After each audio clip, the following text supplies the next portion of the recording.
Thank you for joining us today on our very first study of the book of Isaiah. This is Rudy Ross, which I hope a lot of you already know. And Rudy and I have had hours of conversation, primarily about Isaiah. He's written a couple of books on the subject, and what we're going to do is we're going to narrow down our conversations to about 8 minutes at a time. And then what we're going to do is when we finish today, we'll start again tomorrow. I hope you will find this meaningful. He's going to give you some insights into Isaiah, and I'm going to ask mainly questions, and then we will, at the end, give an application, how you can apply this to your life. So, Rudy, how come Isaiah is so important to you? When I was raised Jewish, as I was looking in about 30 years ago for truth, I began, I read a lot of philosophers, and really most of the philosophies that I read had a failed ideology within it, and slavery actually was the failed ideology. And so I switched to science and read a lot of Einstein and Hawkins and cosmology, but they too had flaws in them. So I decided one day that just why not try the philosophies of my father. So I started reading the Bible, and actually I've never stopped for 30 years. Because it's the only repository of absolute truth. And we can identify absolute truth, but we can't make one. Only the creator of the universe can do that. But Isaiah became important because as I've read the Bible over and over and over again, like when you read a novel, for me, all the prophets and the apostles have their own voices. And really, when I hear somebody quote a piece of the Bible, I can actually hear that person's voice, and that's how I identify where it's from. Isaiah and Paul had the closest voices to Jesus, and because of that, I got the inkling that they had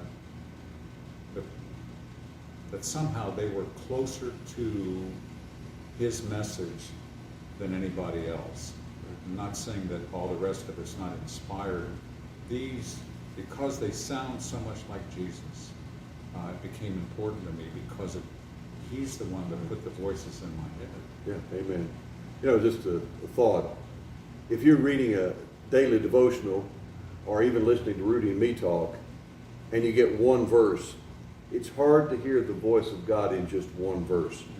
But yeah, that's right. But if you read and read and read, you'll begin to hear primarily the voice of the Lord, but you'll also hear the voice of the speaker, and you'll come to know it, and it will deepen your appreciation.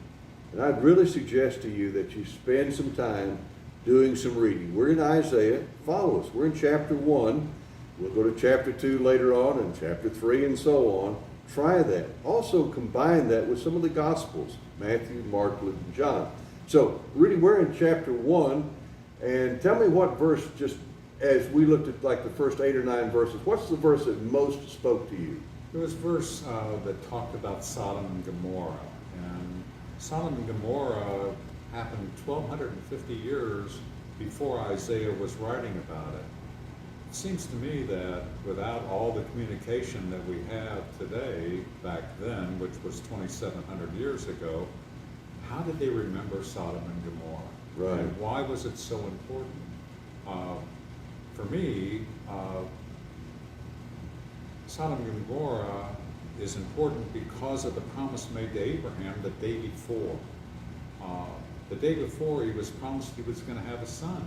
And this was the son that he'd been asking the Lord for, so that he could pass his wealth back to his own, rather than Eliezer from Damascus. But the interesting thing about Isaac is that he's genealogically in the line that David comes from and Jesus eventually comes from. So this promised child, the starting of our story actually happened the day before Sodom and Gomorrah. And I think God slid that in there in Isaiah's mind just to mark that for us. So the way I read Isaiah is it's a book that has both wonderful promises of God's goodness to the people, but also a message of God's promised judgment. And so in the middle of this chapter, and we'll find it throughout the book, you have highlights of God's wonderful promise, but you also have, remember folks, Sodom and Gomorrah, you don't want to be toast. All right? So true.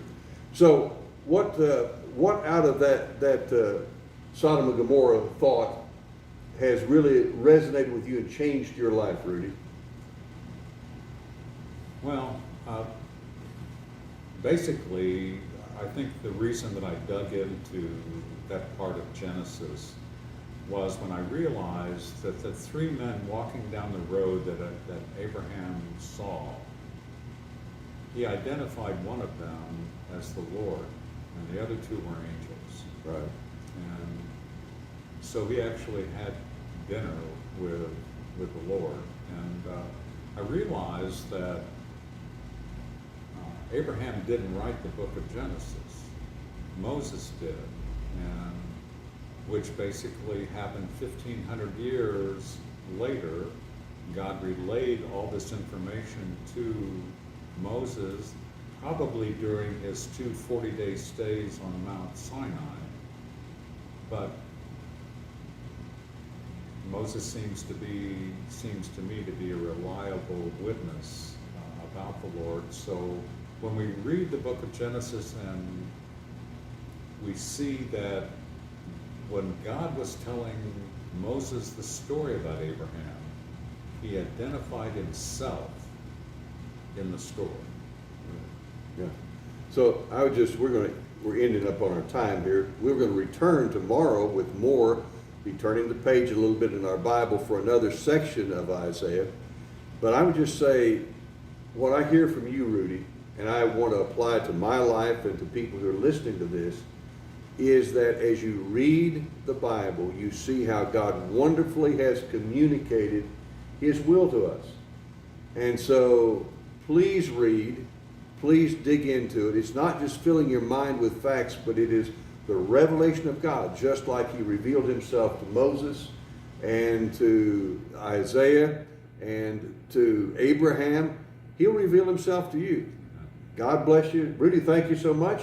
Thank you for being a part. We'll see you tomorrow, and you have a great day.